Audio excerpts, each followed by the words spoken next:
Sure. Not enough people to vote. All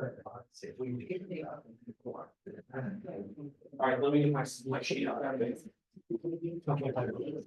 Yes, that's fine.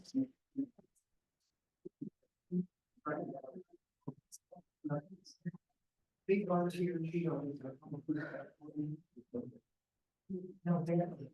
No, seriously, nobody is gonna make any public statements tonight for the public meeting?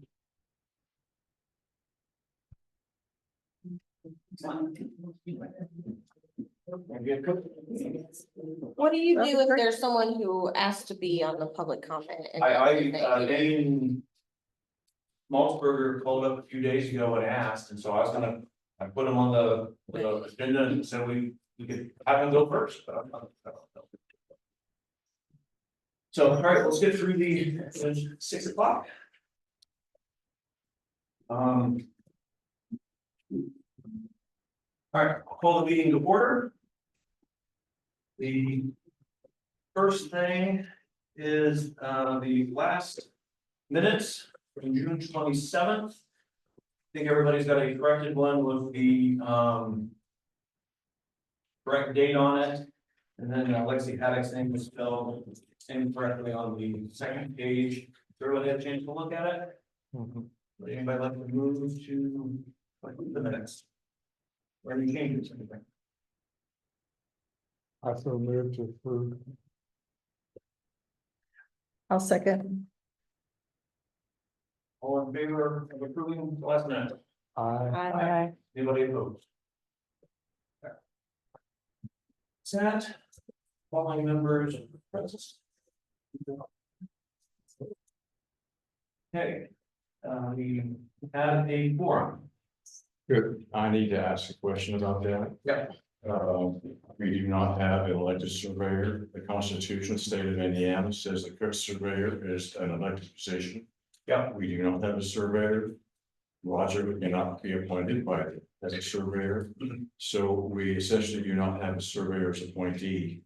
I'm not picking on you. But that position is not filled. I think it is because, well, I was worried about the same thing. I looked into it. And so Glenn thought he was the surveyor's appointee and Tim did as well. So Tim Shoemaker for the commissioners, and he thought, because I didn't know, because that was kind of one of those things moving around the line going. So I was going to bring that up, but then when Glenn said, well, that's me, and Tim confirmed that, since Tim was on it before me, I was going to leave it at that. But the commissioners don't have any legal authority to appoint a commissioner's appointee.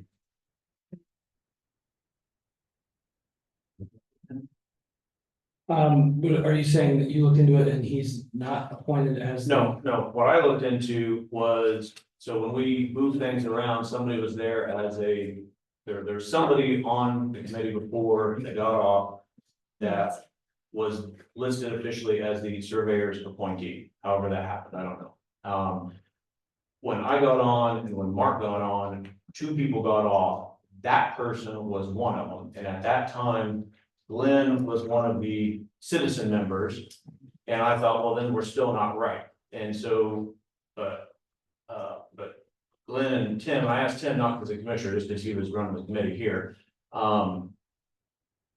Said, well, Glenn moved over to that position, and then Mark and I came on to the citizen position. Right, fulfilling the 3 and 2 requirement in terms of 3 Republicans. Yes. Now, do you remember how, I mean, because we never had a surveyor, how did the other person get to be the surveyor? When I was chairman of the planning commission, we didn't have that position. Our attorney came to the conclusion that we did not have an elected surveyor. The Constitution of the state of Indiana stated that it was an elected position. We didn't have one, therefore we could not have an appointee at all. So, and that was Tom O'Connor. Tom O'Connor was our attorney at that time. Are you wanting to kick off Glenn? Are you wanting to kick off Glenn? Well, no, I'm wanting to follow the law. Okay. But that's all I want to do. Who has the authority to appoint the designee would be the question.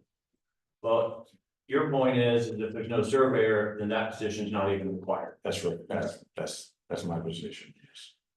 Kent is gonna look that up, and if it's not required and you're correct, we're gonna disregard whatever Glenn votes. Yeah, I'm not in a position to say I'm correct or not correct. I want to bring the issue up as to how I read it in the Constitution of the State of Indiana. And as to how I and Tom O'Connor handled it. And I can't remember what year it was, 2006, 7, something like that.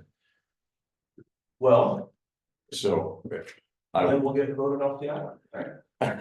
I'm not picking on you. Oh, that's all right. So I think though the best way, we'll still proceed. Are you worried about enough that we should have Glenn abstain, because even without Glenn, we still have. I have no idea.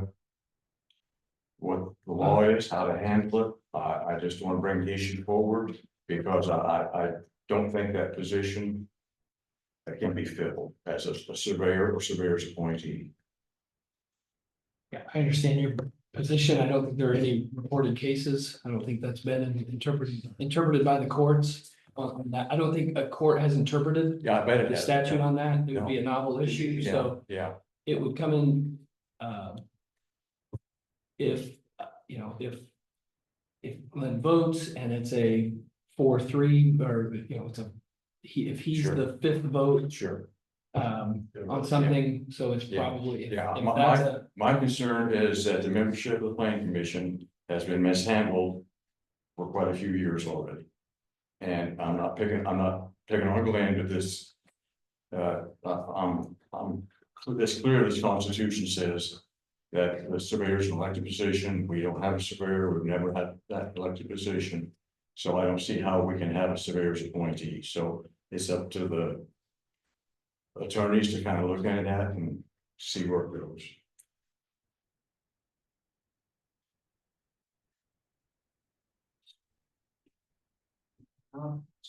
Yeah, you just need, for a motion for, we would just need 5 in favor for.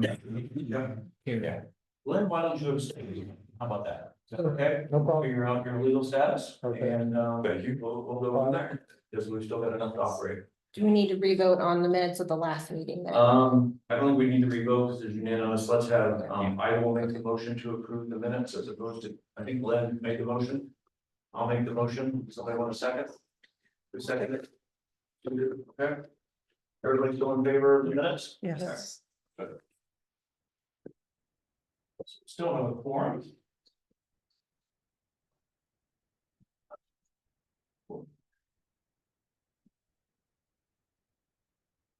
In the future, I'm gonna move this report concept maybe to the end, and so maybe we can kind of have a real quick discussion at the end of the meeting, if people want to bring something up, do it that way, okay? I know when you guys were working on your rezoning maps. I think you guys had given a report in that Ah. section. I don't know what committees are assigned right now, if they're on. It's not done already. Okay, well. That's a good point. Okay, let's move on to the public comment. Or public comment period. Dane Maltzberger here. Dane, oh, there you are. I don't know who you are then. Okay, so check with Ken, Oh, wait, there's a separation between general public comment and then the public hearing on the comprehensive plan. okay, tell me So what. public hearing is Mr. Maltzberg or anybody that wants to make a public comment can have their time for public comment, and then when we get to the public hearing, then we'll open the public hearing and everybody has a right to comment on the comprehensive plan. Oh, I thought that's what we were jumping straight into. But now this is, if his public comment is related to the Well, comprehensive plan, then we may ask him to wait until you open Yeah. the public hearing. I would like to open the public hearing and start with that. Or does it depend on if his public comment has to do with the vote? Yeah, a person can speak.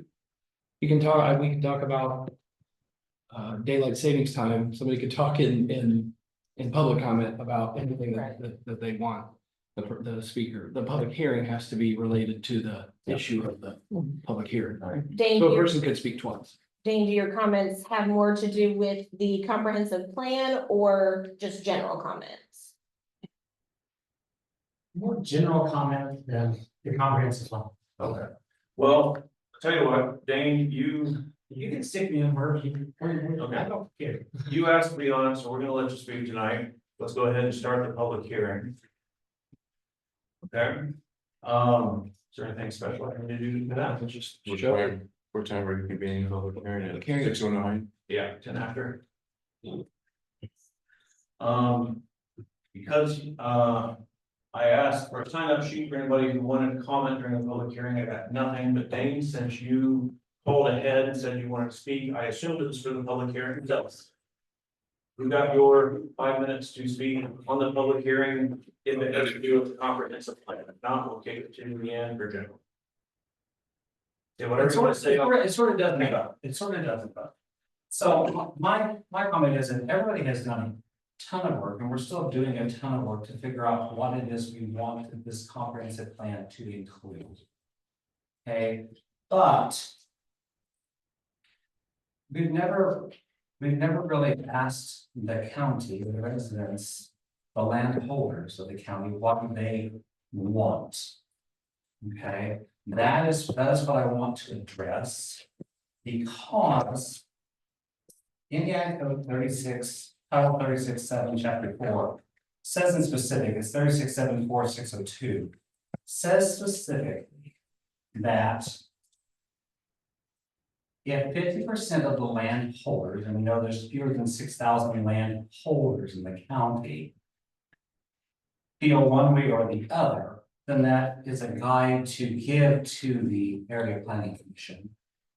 A guide as to a direction for what the county's thought is, how they should go, as far as the citizens are concerned. And that code specifies out to do a petition, and it has certain sets to go by that for the parties of the landholders. And the reason I want to address it to the whole county as a whole is because when we have Ranger broached, that development broached the 2-mile radius of Beaversburg. And then when we have one up here at Attica, that one broached the 2-mile radius of Attica. So it broached two of our major cities. So it really encompasses, it's a dual issue between the cities and the county together. So it involves everybody and every landholder. So what I asked the committee here to consider is that if we can spend $400,000 on Maple Corner and have nothing to show for it, why can't we send out a notice with return envelope that's postage paid to the landholders, which we can get that from our assessor's office, with a, do you want these solar developments? Do you not? Do you want these wind developments or do you not? So we know what the county as a whole, what the majority, what democracy of the county wants as a whole. So that we can guide us before we go down a whole lot of work, and a whole lot of language to include a whole lot of solar, a whole not a lot of solar. But we could address it to see what the county wants as a whole. And the code already gives us a direction to go by that. So that's all I'm asking that you guys consider, is to put that out there and we send it out and see what the county says as a whole when they come back. It may surprise all of us. It may not be what we really think. So that's my only option. So that's what I'm.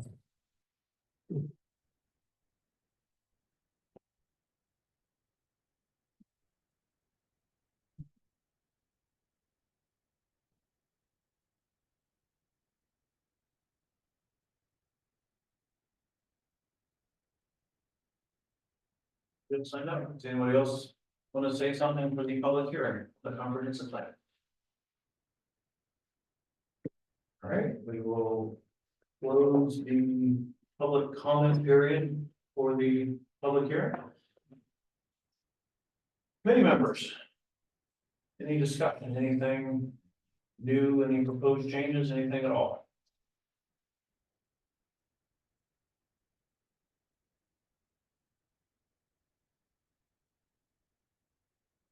I will, hold on a second, Kim, just preparing. Yeah. The vote. I say, make sure I do this exactly Yeah, correct. you can ask for anybody that wants to make a motion to recommend it to the legislative body with a favorable, an unfavorable, or no recommendation. And if there's a second, you can vote on that. And then, once that vote happens, then if it carries, then this is the certification document Check the that right one. checks the box. Does everybody understand that? So we can have 3 votes here. We can vote, so just to remind everybody, we vote on this, it's not binding, it's up to the commissioners, and then they get to decide finally. Make the final decision, so we can vote to make a favorable recommendation that we are happy with this plan, you should approve this. We can make a vote to have an unfavorable recommendation that we're not happy, but we're still giving it to you guys to vote on yourselves. Or we're gonna make no recommendation at all. And still kick it up to the commissioners and let them decide. So those are the 3 options. So, would somebody like to make a motion to have a vote on a favorable recommendation to the commissioners?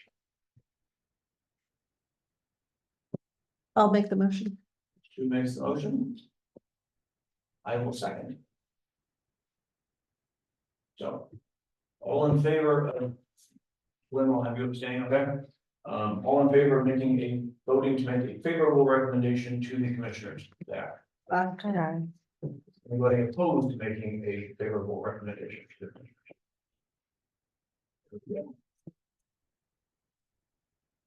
commissioners? Yes.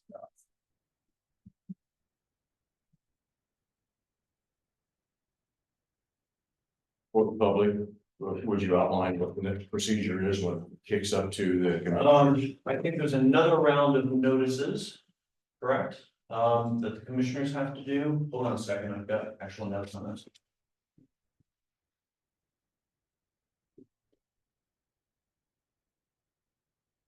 Actually laid out here pretty nicely.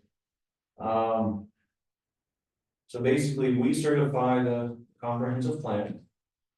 It's up to the commissioners. And the commissioners, need a majority vote, which is 2 out of 3, obviously, in our case. And, they have the option to reject it or amend it if they don't like it. And in that case, it gets sent back down to us with a written statement why they rejected or amended. And then we get to reconsider it. If that happens, we have 60 days to consider the rejection or amended. Or amendment, sorry, and then we can approve the amendment. If we approve the amendment, it stands, it is done. If we do nothing or if we don't do it, basically the county commissioners' reaction becomes final. So we become relatively irrelevant down there at that point. Here's my concern about this document. About what? Sorry. This document, comprehensive plan. And the Arizona law specifically states that the plan commission is the lead, taking the lead in constructing and composing the comprehensive plan. That did not happen. The plan commission had very little or no input on construction composition. It was completely the commissioners. They decided who they were going to engage and hire as their planner. The plan commission had no input in that whatsoever. It was constructed and composed and sent back to us. I don't work that way. If I'm not involved, I'm not happy with it. Yeah. Zoning code says the plan commission takes the lead. That did not happen.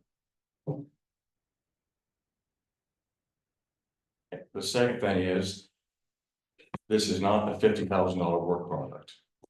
The county cannot continue to spend money like that on this document. That's more money than some of our elected officials make. That's unreasonable. That should not happen again. I'm not very happy with that at all.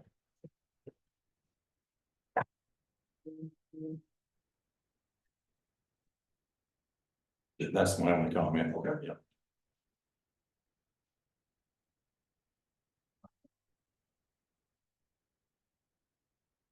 Was that? Yeah. Let's go ahead and do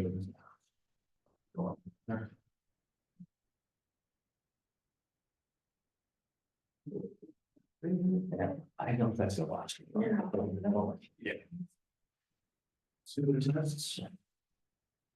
And while you're doing that, can I make another comment? I have what's called the blue book. I think every planning commission member, every commissioner, every councilman should have a copy of the zoning rules. I just And, want to get and, a copy. shoot, and I would like, I can get with Colleen and we can order, if that's. I would like. For that to happen. Right. How do we make that happen? I don't see it all. Like, I can't do. How do we make that happen? Well, I know by the way, it's been long, it's cost several hundred. they didn't, that didn't cost me that much, you know. It's because you're not a lawyer. I think it only cost about $50. If it's okay with the council, can I investigate that? I'm not asking for a decision, but that would call me. It's okay with me, Jim. Oh. We want to approve the policy before we do it.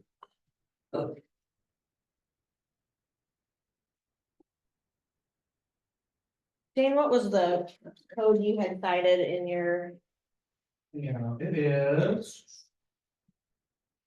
6744602. thank you, I wanted to take a look. And it's a subsection B whereby petitions signed by property owners who own at least 50% of the land involved. Okay, you said 36-7-4.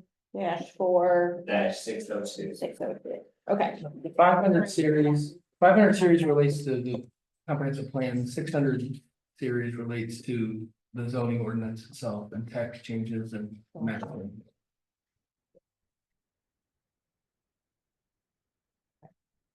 My intent is just for everybody to educate themselves.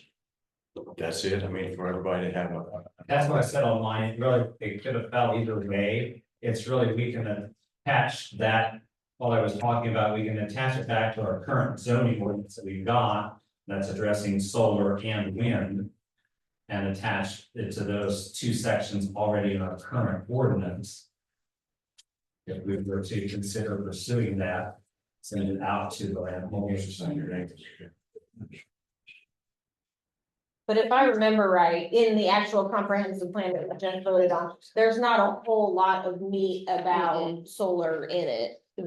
Well, the original one didn't, it didn't. have- Right, right, when we added that in, Yeah. in the Yeah. June meeting. So, I Aaron, don't just, think that's a bad idea to get opinions. Aaron, Ken's pretty sure too. The commissioners just have to do something to approve this. They don't, there's not gonna be a whole nother notice stuff. Check that because I didn't want you guys to inadvertently miss that window by 2 days like I did. So, trying to get the notice to it, because I forgot the meeting was a week earlier, so. Okay. Public hearing is closed, I think. Yeah. All right.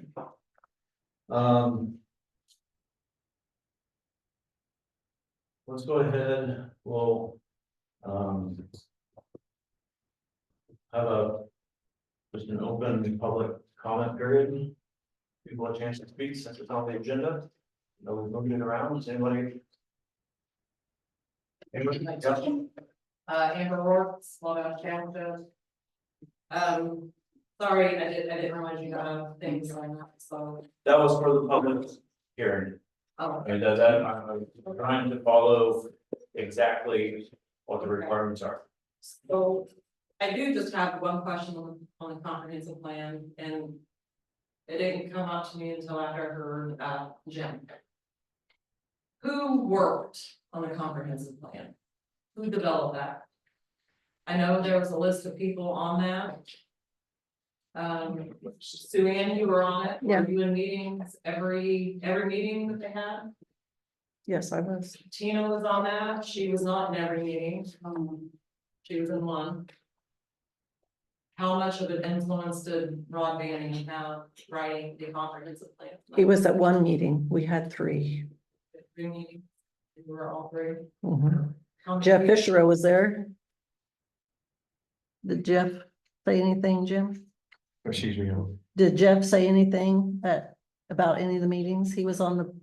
Yeah, he attended, yeah, Mhm, mhm. yeah. But I just wanted to know that. Second question I have, regarding your book for the zoning. I know that we pushed really hard last year to try and get the board to do the citizen planners. Course, 8 hours for Purdue, become certified. Everything that's been questioned, anything with the public, it's all went back to the citizens planner guide. It's all basic law and rules. I find it absurd that we would have board members sit on the board and not want to take an education when you're directing policy for the campus. It's not funny. It really isn't. Second question, next thing I'd like to call on the question is board members' terms. Do they have to be reappointed after the term is over? So if you have a 3-year term, at the end of your 3 years, do you have to be reappointed by the commissioners to sit on that board? I'd be happy to look at the statute and see, but. Because it shouldn't be just an automatic renewal. You're appointed by the commissioners, and if that's the case, going back works for everybody's term. Sue Ann, the last time you were appointed officially by the commissioners was 2019, and Laura was 2017. So if that has to happen, then you don't have quorum.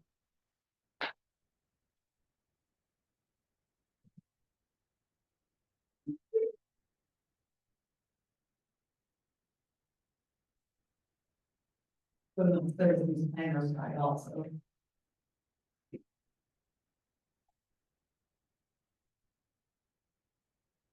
Since non-agenda communications members, anybody here have anything specifically? I want to point out about the Purdue thing.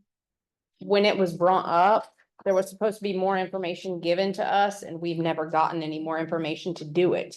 I would be more than happy to do it, but we've never gotten any information. If it's possible that you were interested in it. That's what was that? So I say, I know, You may not have been in that. I don't know, but I would have been more than happy to do it and get it done. So I mean. I just want to say that I just want that all good. There was very little interest.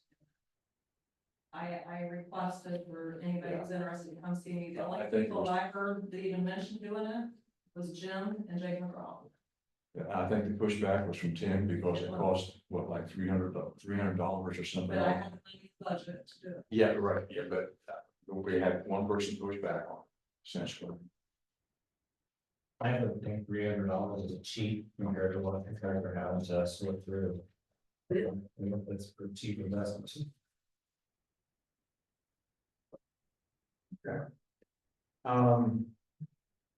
Before we move on with that, that's something that like, I don't even know how to go about signing up for a course like that. So how would I do that?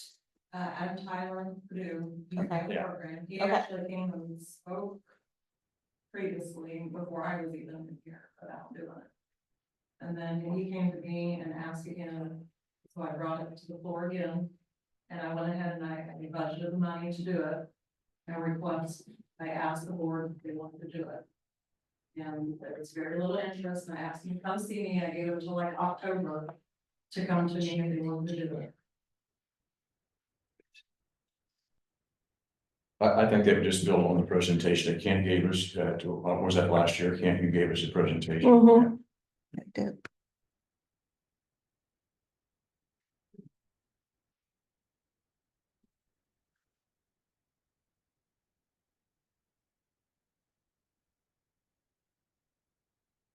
I'll do a super quick update.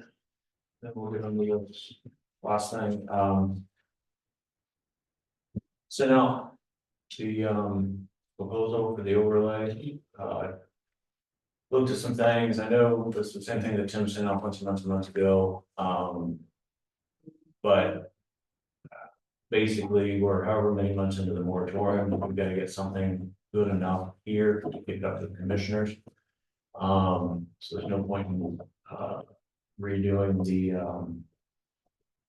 reinventing the wheel.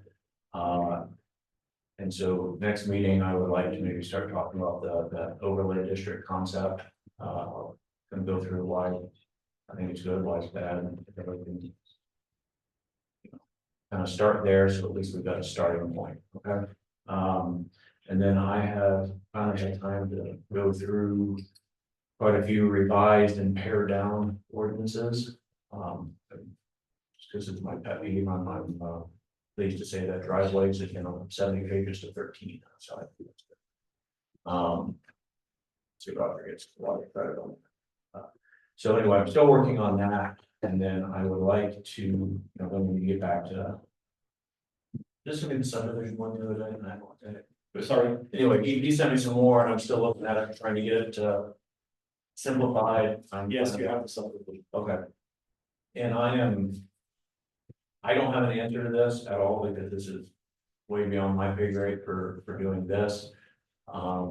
I'm very concerned about, I mentioned this at one of the council meetings I showed up to.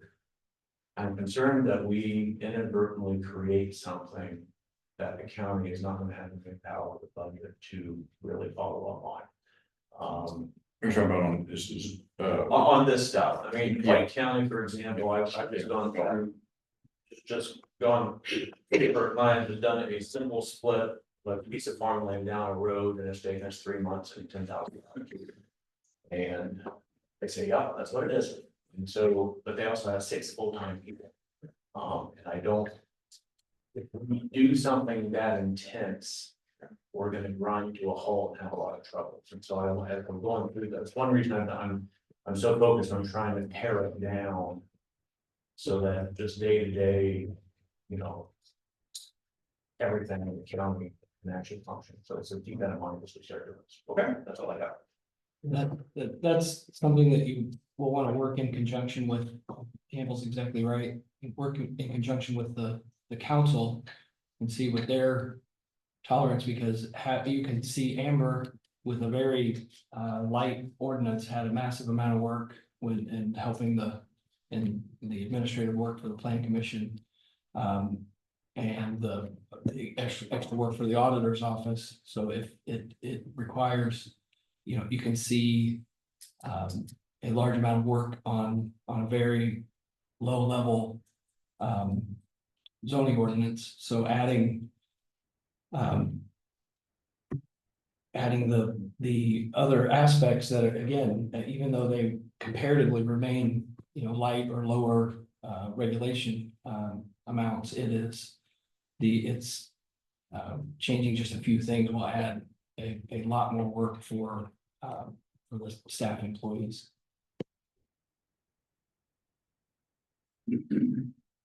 All right, anything else from everybody? yes, I'd like to have an update from Roger on the permitting process for the 2 solar farms that have made application. Yes, the solar farm that is in orange. I just finished the reviews today of the drainage and the road use. And they have addressed all the technical comments that I had sent to them. There's quite a few of them, and they addressed them all. They have gotten the easements. I requested easements for where they're gonna put their lines. They had some driveways that they moved the culverts out of that alignment of the county ditch. I requested easements for those, so the county can still access their ditches to do maintenance. They provided those. So technically, from a technical perspective, not technically, from a technical perspective, they have met all the requirements. They're awaiting an answer from me on whether they are done or not. Okay, so will you issue, what kind of document will you issue saying that they're now permitted and can proceed with construction. It's a final letter that would say basically you have met all the technical requirements and you are now. Okay, I understand, this group wants to expand their footprint in this area. That expansion is not included in any permitting process that you're working on right now. No, Okay, Any so they would have to expansion. come back, they would have to come back and. a brand new permit. Okay, It would not, I would not tag along with the existing permit or amend the existing permit. okay, Any expansion is a different permit altogether, as Okay. if they just started again. Okay. And with the moratorium in place right now, there is no permitting, so sure. it has to go through the moratorium period, or get extended, it extends, I mean, if they have to submit when the moratorium is over, and we have something that they have to play with. I just want to make sure that their expansion ideas aren't included in this current permitting process, and they're not. What they submitted, what you see up Yeah. there in orange, what they submitted, Gotcha. and Yeah. the 90% engineering design that they provided all fits in that orange. Actually, there's a few orange parcels that are right now highlighted that they did not include panels in them, so they reduced their footprint in those orange areas. What about Dolphin then? How, Dolphin has submitted everything and I have not started reviewing yet, probably next week. Yeah. And the reason is I wanted to finish this one first, make sure I get all my ducks in a row on this one, not starting mixing potatoes and oranges, you know, I want to kind of keep them separate, so I'll start my review on Dolphin next week. I know the council is really, or maybe me personally, is really concerned about, road use during construction. That where there's nothing in our ordinance that says they have to maintain the roads. And I'm extremely concerned that the roads will be destroyed during construction and they're not responsible for their maintenance, road maintenance. So there was a road use agreement that was put in place and Rick Hall oversaw that. I kind of pulled myself away from it because it was more on the legal part of the world. Okay, That they came to an agreement on what, they're hiring VS Engineering, because I got a call from VS as a third-party engineer that will come in, do an assessment of the roads, they will take videos of the road. And they have a bonding mechanism per mile, whether it's per mile of asphalt or per mile of gravel or per mile of whatever their roads we have. And the example that he gave was, let's say the bond required to fix a mile of asphalt is $250,000. The company will put 10% check to the county as holding. They will bond the project, but they will also add another 10%, which is $25,000 that will be held by the county. And it will only be released once the final inspection of the roads is completed and everything is approved. If it's not, the county maintains that money and uses it in addition to the bonds that are in place. If everything is fine and they fix the roads and everything passes to our liking, they get their check back and they move yeah, it. I understand that, but I'm concerned about the well-being of the roads during construction. And the county's gonna have to maintain. I mean, there's gonna be some big vehicles traversing these roads and it's gonna be tough, especially on the gravel roads with asphalt also. So, Yeah. And the county's gonna have to look the bill to take care of it during construction. Yeah, I had As far as I can see, I had a conversation with Jason about that because part of, you know, like Kent mentioned earlier, the ordinances, if we don't have a way to police them, what's the point of having them? Well, it's the same thing with this, you know, if we don't have a way to police the roads, what's the point of even doing this? And I had a conversation with Jason about, you know, there is need to be somebody from the staff that drives the roads during construction and make an assessment that, yes, you impacted it. No, it was not the trash truck that ruined it or the bus that ruined it. It was actually you guys that knocked at that. That's the only way we have leverage to go back and say, you actually impacted this road. Otherwise, if we start the project and 2 years later, we're done. And there's impact to the road, and we come and say you impacted the road, they'll say, no, your trash truck did it, or your farmer did it, or your bus did it, you know? So there has to be some kind of continuous oversight of the roads. There's a few roads that they think that they will use, so it's not cumbersome, we can track those roads.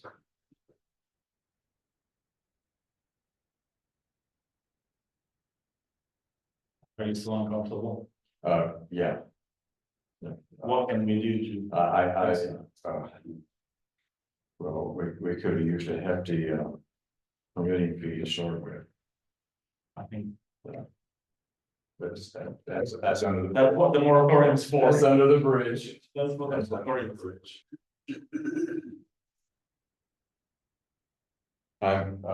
Well, just take a look at the Green Bay 430 with what happened. I mean, ridiculous was last week. They just beat the hell out of it. And these construction vehicles, maybe not as intense over a week's period, are going to do the same thing. They're going to beat the hell out of the roads. And the county's going to be responsible for coming and maintaining them during construction. So.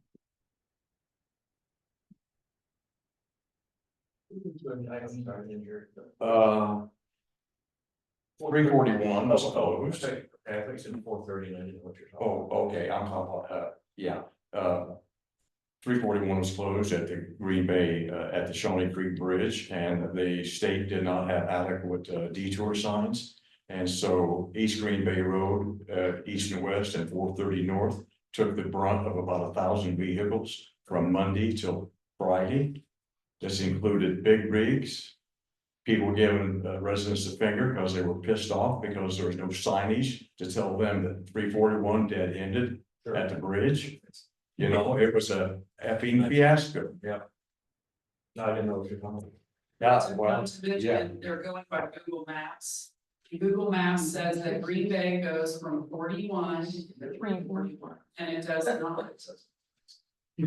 But they didn't mess. So that's correct. yeah, well, we've had plenty of times down to $10. Over it. That's super, not part of our discussion. All right, anything else for the agency? All right, Roger, it's your turn. That's right. I'm gonna start by asking Kent whether I should proceed or not, because let me give you a little bit of background on what happened here, and then you guys decide how you want to proceed, okay? This was a subdivision that was on the other side of 74. And at the time the subdivision was submitted, it was under Covington jurisdiction. And Covington approved it and signed it. And it was recorded under Covington jurisdiction. After that happened, Covington relinquished jurisdiction of that area back to the county. And we have the paperwork that indicate that they gave it up and they said, county, this is yours. My understanding is that the county would have to honor what Covington had approved and continue with the project. However, the gentleman, Mr. Ratcliffe, that's doing this subdivision, decided to change a lot. Well, there was one big lot split in half. And then there were a couple of roads that there was Red Oak Lane that was the main connector road. And then there was, what I gave you here is the old one that Covington had approved. There was a couple of other Burr Oak Lane and White Oak Lane as roads. And we had a meeting and the highway department accepted responsibilities to take on responsibilities for those roads.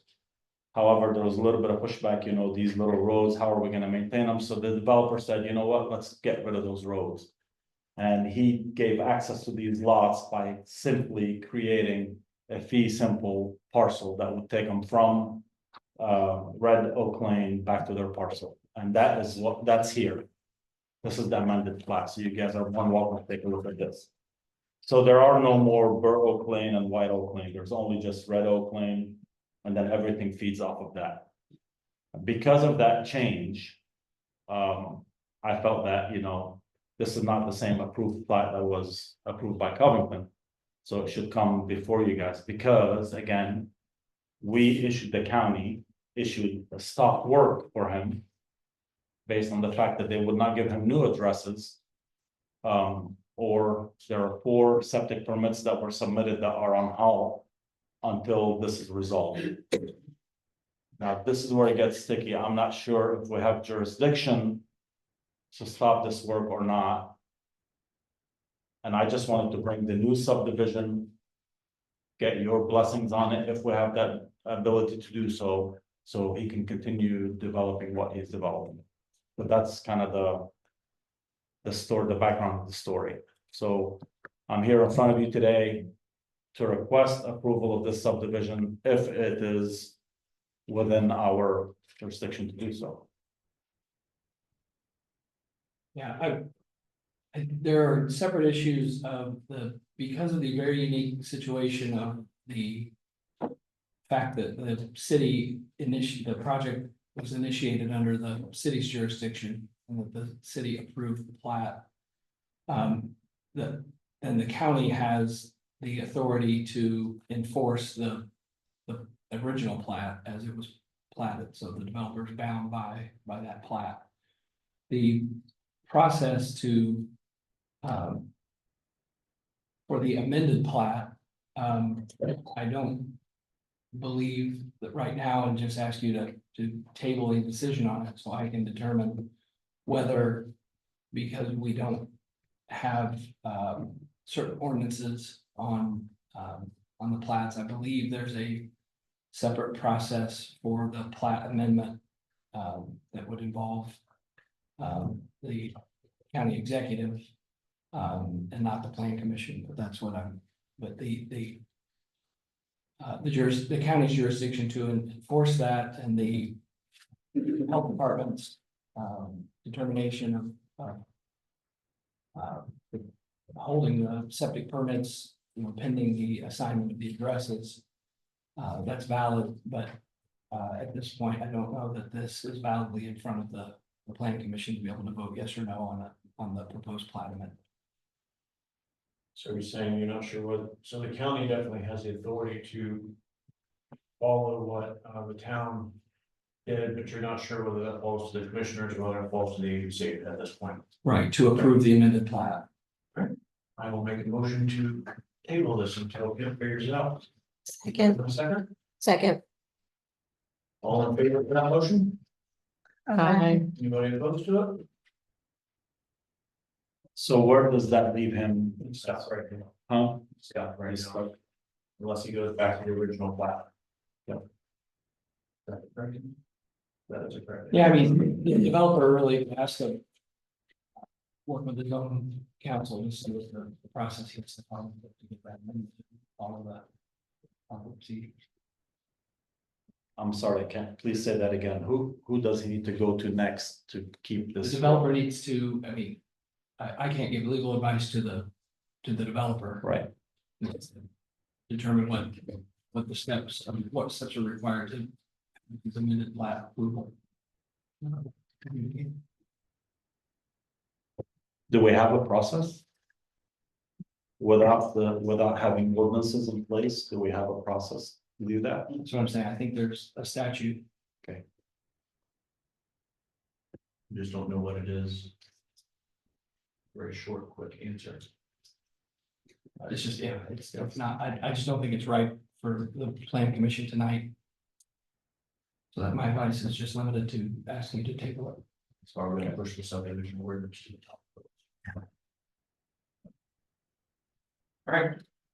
Got enough on that? No, everybody's unanimous. No motion to take. Jamie, second. Jamie seconded it.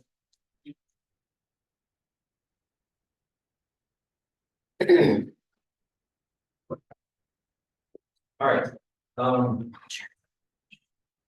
next scheduled meeting in October 24th. You know, it's always the last time, like always, but let's hope to start having serious conversations about solar ordinance. And then as soon as I'll say I can get happy with pare down ordinances and let's have some serious conversations on those. I think there's some easy ones we can do. And then I would like to, something, well, it's maybe a bit of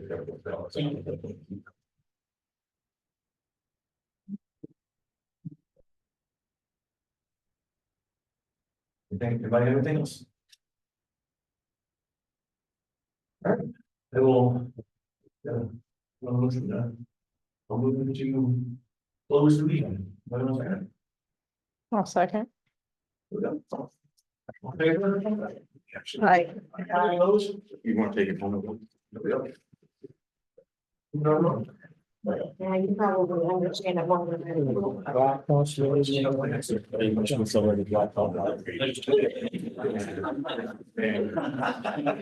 general public. Son, oh, you're still on.